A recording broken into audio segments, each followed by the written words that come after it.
Recording mode पर है। हाँ बिल्कुल, हिंदी में बाई लैंग्वेज चल रहा हूं। रिपीट कीजिए। करते हैं Abhijit Singh. Good evening, good evening. हाँ जी, दोबारा बता देता हूं इसको। आपको बीपीएससी में आएगा क्वेश्चन ये था कि अब सबसे पहले यह समझ लो कि पॉलीसेकेराइड टूटता है। पॉलीसेकेराइड मतलब होता है कि बहुत सारे अणु, जैसे मान लो एक परमाणु होता है, परमाणु को तोड़ते हैं जब इलेक्ट्रॉन, प्रोटॉन, न्यूट्रॉन, तीन प्रकार के छोटे छोटे निकलते हैं, ठीक है, अणु निकलते छोटे छोटे प्रकार के। वैसे ही पॉलीसेकेराइड बहुत सारे परमाणु मान लो समझने के लिए, वो छोटे छोटे टुकड़ों में टूट जाता है, यानी कि डाइसेकेराइड, मोनोसेकेराइड, ठीक है। हाँ बिल्कुल, अभी रिवीजन करवा दूंगा, एक बार पूरा लिख के फिर रिवीजन करा दूंगा, आप चिंता मत कीजिए। अब क्या आप यहां से समझते रहो, पूरा रिवीजन करा दूंगा, पूरा मिटाऊंगा नहीं, उसके बाद में नेक्स्ट चलेंगे, आप चिंता मत कीजिए। अब ये क्या करता है, माल्टेज है जो, वो माल्टोज में टूटता है, और माल्टोज यानी कि मोनोसेकेराइड यानी कि एक अणु में टूट जाता है, वो क्या है, ग्लूकोज प्लस ग्लूकोज, यानी कि दो ग्लूकोज में टूट जाता है। लैक्टेज बात करते हैं, ये दूध के अंदर पाया जाता है, दूध के अंदर पाया जाता है क्या, लैक्टोबैसिलस नाम का एक जीवाणु है, बैक्टीरिया, वो पाया जाता है दूध के अंदर। आप देखते हो कि दूध से दही जमना, ये किण्वन है। अगर फिजिक्स की बात करें तो फॉर्मेटेशन है, किण्वन प्रक्रिया। स्टार्टिंग से समझा दूंगा, आप चिंता मत कीजिए, एक बार इसको समझ लो फिर स्टार्टिंग से समझा दूंगा आपको, चिंता मत कीजिए आप, ठीक है। लैक्टेज टूटता है लैक्टोज में, ग्लूकोज प्लस गैलेक्टोज में। नेक्स्ट बात करता हूं सुक्रेज, सुक्रोज में टूटता है ग्लूकोज प्लस फ्रेक्टोज में। अब याद सुनना, फ्रेक्टोज सबसे मीठी यानी कि नेचुरल प्राकृतिक शर्करा है, ये आपका क्वेश्चन आया हुआ था, फ्रेक्टोज। सेकंड बात करता हूं, ह्यूमन स्पर्म में, मानव वीर्य में फ्रेक्टोज शर्करा पाई जाती है, और शहद के अंदर फ्रेक्टोज शर्करा पाई जाती है, ठीक है। अब मैं दोबारा भी बता दूंगा, आप चिंता मत कीजिए, इसमें एक बात और बतानी है, उसके बाद मैं दोबारा बताता हूं शुरू से।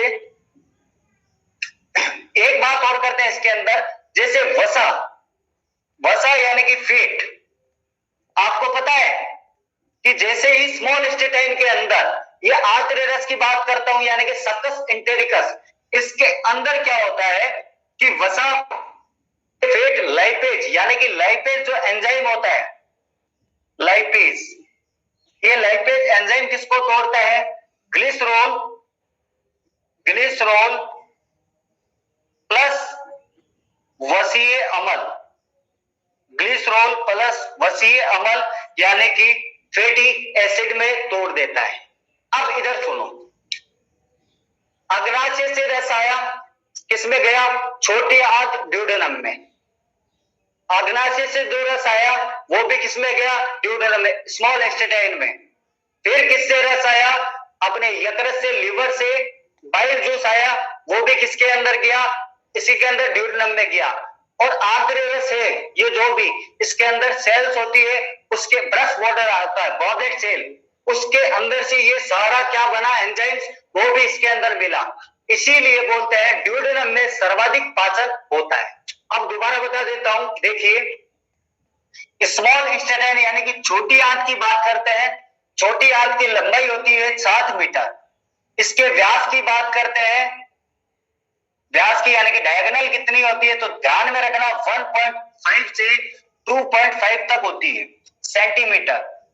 नेक्स्ट बात करते हैं, स्मॉल इंटेस्टाइन के 3 भाग होते हैं, पहला ग्रेनी, ड्यूडेनम, अग्र क्षुद्रांत, जेजुनम, क्षुद्रांत, इलियम। सबसे बड़ा भाग होता है 30 सेंटीमीटर, सबसे छोटा भाग होता है ड्यूडेनम, और 25 सेंटीमीटर का होता है। आकृति कैसी होती है, सी प्रकार की आकृति होती है इसकी, ठीक है। जेजुनम सेकंड भाग है, तीसरा भाग है क्षुद्रांत यानी कि इलियम। अब बात करते हैं इसके आंत, छोटी आंत में कुछ सेल्स पाई जाती है, एंट्रोकाइट सेल्स, उसके बारे में लिखाऊंगा। ये आंतरिक रस का स्त्रावण करती है, जिसको बोलते हैं सक्कस इंटेरिकस, उसका पीएच मान 8 होता है। पॉलीसेकेराइड को ग्लाइकोसाइडेज एंजाइम जो है वो डाइसेकेराइड या मोनोसेकेराइड में तोड़ देता है। माल्टेज टूटता है माल्टोज में, 2 ग्लूकोज में। लैक्टेज टूटता है लैक्टोज प्लस गैलेक्टोज में। सुक्रेज टूटता है सुक्रोज, गैलेक्टोज प्लस फ्रेक्टोज में। वसा यानी कि फैट जो है वो लाइपेज एंजाइम तोड़ता है ग्लिसरॉल प्लस वसीय अम्ल यानी कि फैटी एसिड में। ठीक है, अब यहां तक किसी को दिक्कत है दोबारा बता दिया, कमेंट करके बताओ सर ठीक है आगे चलो, फिर मैं आगे चलता हूं उससे आगे। कमेंट करके बता दो एक बार, आगे चलूं, मैं आपके बिल्कुल कमेंट्स देख रहा हूं। किसी को कोई दिक्कत समस्या परेशानी, आगे चलूं? ठीक है आगे चलते हैं।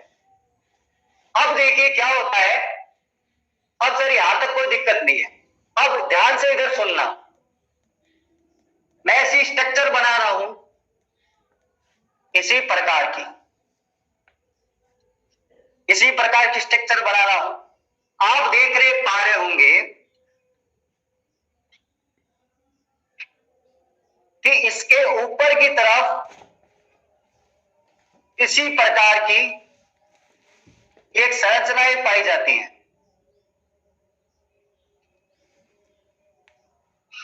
इसी प्रकार की।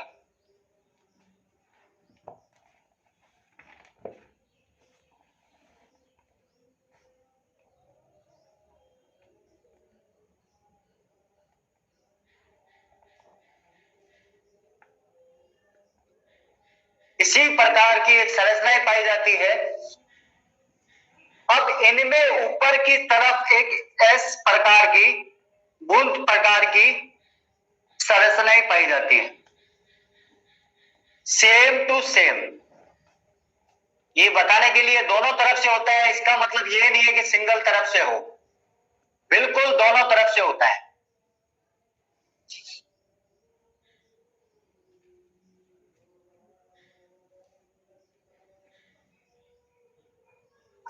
अब मेरे को एक बात बताओ, आपको एक तरीके से ऐसे जाना है, ये 2 किलोमीटर है, क्या मैं इसको इसी प्रकार से बना देता हूं और सेम डिस्टेंस है, यहां तक भी देख लो सेम है, यहां तक भी सेम है, मेरे को बताओ क्या ये 2 किलोमीटर ही होगा? क्या ये 2 किलोमीटर हो गया? क्या मुझे इस रास्ते से जाना है, ये पूरा प्रॉपर 2 किलोमीटर है, मैं इस रास्ते से जा रहा हूं, तो बताओ ये पूरा 2 किलोमीटर होगा या ज्यादा होगा इससे? मैं आपके कमेंट देख रहा हूं, कमेंट करके बताओ क्या ये जो नीचे मैंने बनाया है वो 2 किलोमीटर होगा या इससे ज्यादा क्या होगा? बताओ, कमेंट करके बताओ।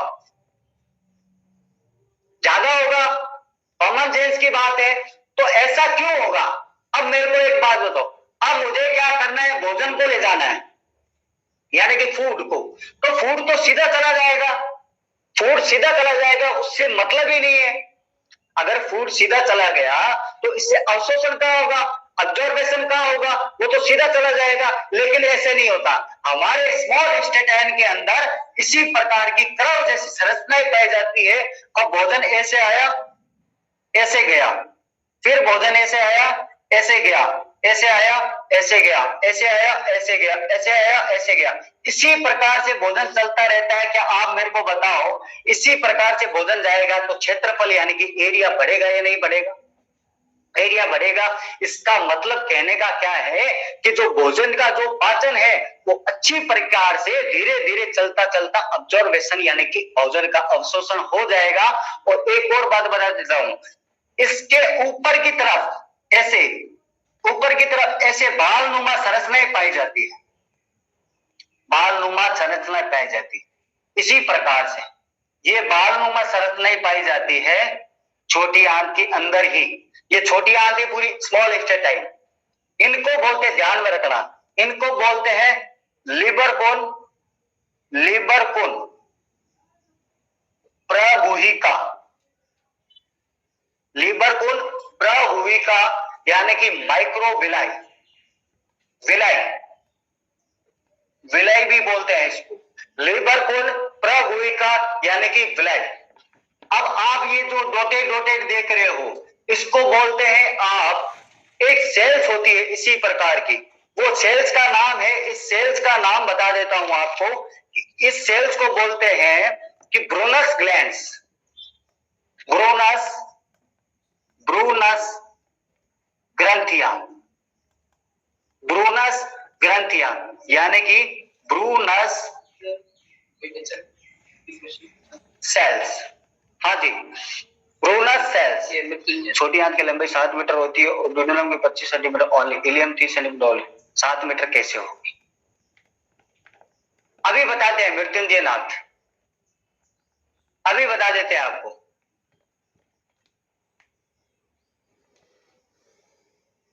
देखिए,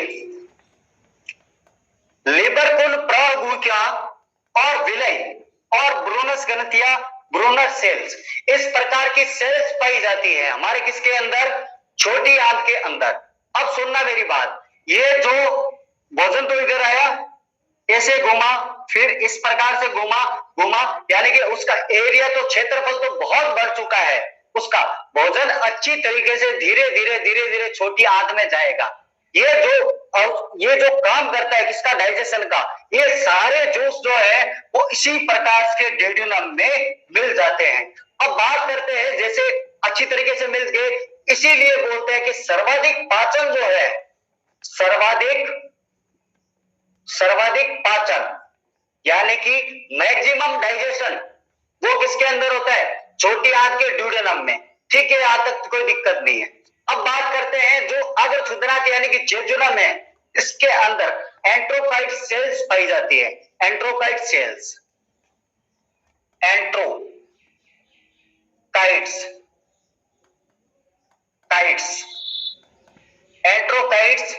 सेल्स। ये एंट्रोकाइट सेल्स का क्या कार्य होता है? ये एंट्रोकाइट सेल्स जो है हमारे, ये पित्त लवण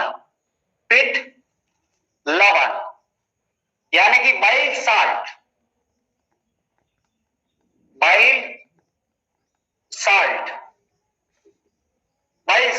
प्लस पित्त लवण और पित्त लवण और विटामिन का अवशोषण करते हैं। पित्त लवण और विटामिन का अवशोषण करते हैं।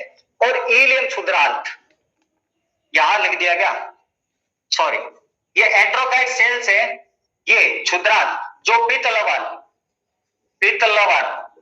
और विटामिन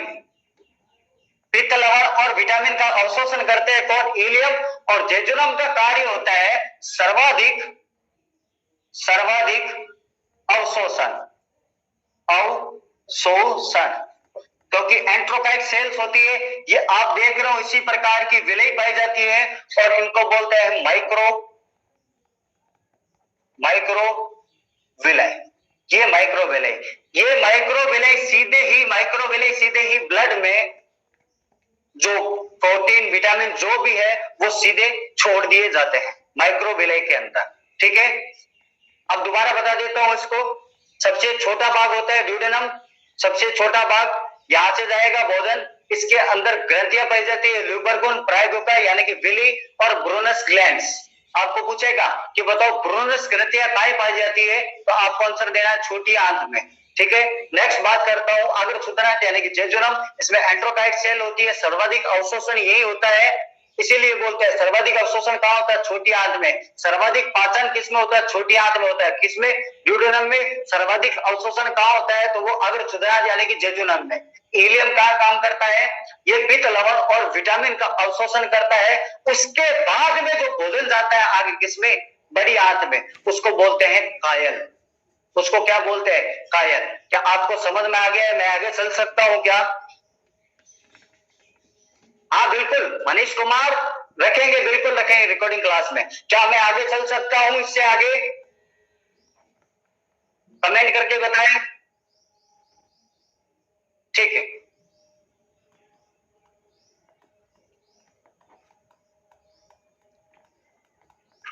अब ये जो भोजन है, अब ये भोजन आगे चला गया, सारा मिक्स होकर जो पचित भोजन है, जो भी अवशोषण होना है वो हो चुका सारों का। अब ये भोजन आगे गया किसके अंदर? छोटी आंत से बड़ी आंत के अंदर गया। छोटी आंत से बड़ी आंत के अंदर गया। देखिए क्या है, इसी प्रकार से हमारी बड़ी आंत होती है, इसी प्रकार से यहां से इसी प्रकार की छोटी आंत आई, यहां से छोटी आंत, और इसी प्रकार से एक घुंडीनुमा संरचना निकली होती है। और ये छोटी आंत से इसी प्रकार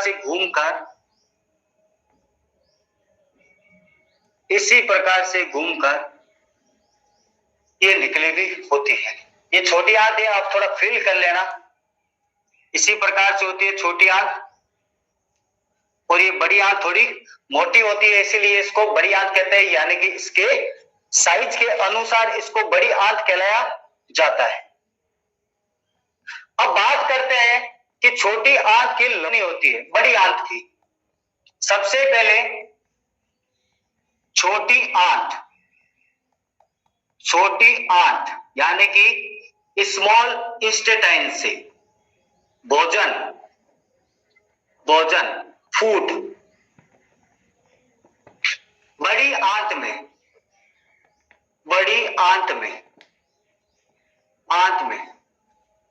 यानी कि लार्ज इंटेस्टाइन से जब भोजन जाता है, भोजन को बड़ी आंत में भोजन को कायल कहते हैं। कायल,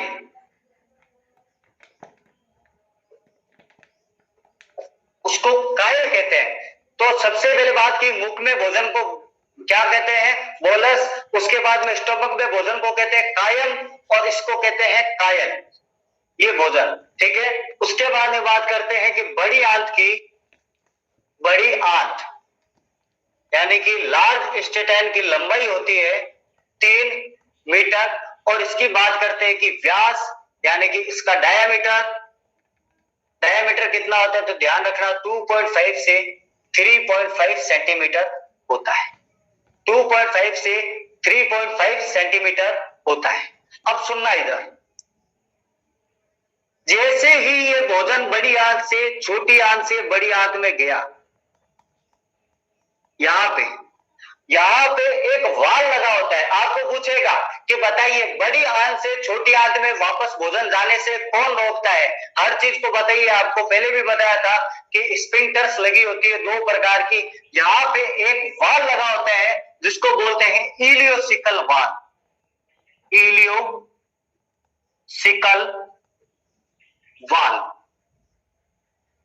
इस इलियोसिकल वाल का क्या अर्थ होता है? ये फूड को यानी कि भोजन को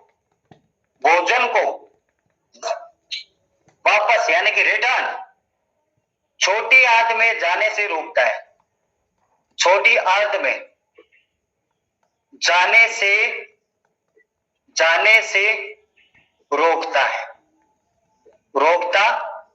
छोटी आंत में जाने से रोकता है, यानी कि भोजन को, फूड को रिटर्न वापस स्मॉल इंटेस्टाइन में जाने एंटर करने से बाउंडेशन लगाता है, यानी कि रोकता है, इलियोसिकल वाल। अब सुनो, अब ये जो बड़ी, इसके भी 3 भाग होते हैं। बड़ी आंत के 3 भाग होते हैं। 3 भाग, पहला भाग है, then second, third, caecum, colon, rectum, यानी कि अंधनाल, हिंदी में अंधनाल। सेकंड बृहदांत्र, और तीसरा होता है मलाशय। देन इंग्लिश में बात करते हैं, इसको बोलते हैं अंधनाल को, सेकंड को कॉलम, तीसरे को रेक्टम। सिकम, कॉलम और रेक्टम 3 भाग होते हैं। ये जो भाग होता है 3 मीटर में से, इसमें सारा भाग 3 मीटर के अंदर इन दोनों पार्ट को होता है। ये मलाशय रेक्टम होता है, इसका लगभग 20 सेंटीमीटर का हिस्सा होता है। ओनली फॉर 20 सेंटीमीटर का हिस्सा होता है किसका? मलाशय का। अब तीनों के बारे में बात करते हैं। अंधनाल की, गौर से डायग्राम की ओर समझना। जैसे ही छोटी आंत से भोजन बड़ी आंत में जाता है, आपको पता है सर्वाधिक पाचन डाइजेशन हो चुका, सबसे अधिक अब्जॉर्बेशन हो चुका है, यानी कि अवशोषण हो चुका, और भोजन किसके अंदर जाएगा? बड़ी आंत के अंदर। तो जैसे ही बड़ी आंत के अंदर भोजन गया, ठीक है, तो इस प्रकार से संरचना होती है, वो किसमें होती है? सिकम में। इस सिकम के अंदर एक थैलीनुमा संरचना होती है, और आपको एक घुंडी-नुमा संरचना दिख रही है।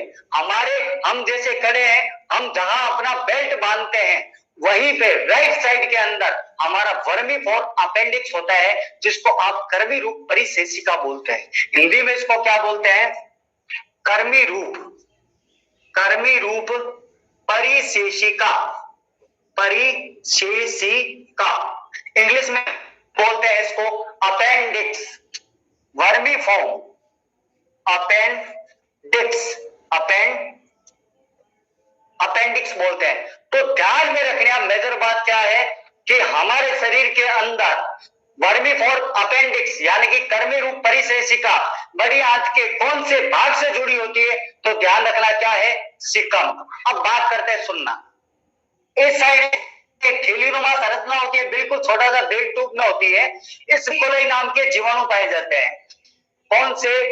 ई कोलाई नाम के जीवाणु पाए जाते हैं। इस ई कोलाई जीवाणु का क्या कार्य होता है? जैसे ही जो कायल इसके अंदर बड़ी आंत के अंदर पहुंचा, ये ई कोलाई जीवाणु उसको क्या कर देंगे? इसको बिल्कुल एकदम मल के रूप में यानी कि बिल्कुल एकदम अवशिष्ट पदार्थ के रूप में बदल देते हैं और फिर भोजन आगे चला जाता है। आपको ये यू आकृति दिख रही है, बिल्कुल ऐसे उल्टे यू आकृति की बोलते हैं भैया कोलन यानी कि बृहदांत्र बोलते हैं इसको, बृहदांत्र बोलते हैं। ये काम क्या करता है? ये भोजन को परिवहन का काम करता है और पानी का अवशोषण करता है। ओनली फॉर परिवहन यानी कि ट्रांसफर का काम करता है। किसको? भोजन को। तो ध्यान में रखना, ये भोजन को बृहदांत्र क्या परिवहन का काम करता है, यानी कि जो फूड है उसको परिवहन यानी कि उसको सिर्फ चलाने का काम करता है। और इसी के अंदर से ऐसे फूड नहीं चलाया जाता, पानी का अवशोषण भी करता है। ये पानी का अवशोषण कर लिया, पानी का अवशोषण। अगर ये पानी का अवशोषण कर लेता है तो मल क्या हो जाता है? बहुत टाइट हो जाता है और हमें गाने में प्रॉब्लम होती है। मतलब ह्यूमन है, नो शर्म, कोई शर्म की बात नहीं है।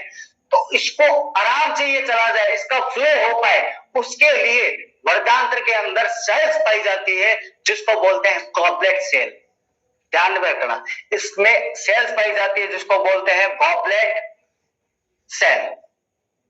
ये क्या काम करता है? ये एक प्रकार का श्लेष्मा यानी कि म्यूकस का काम करता है, जो परिवहन के लिए आराम से उसको रास्ता प्रदान कर सके।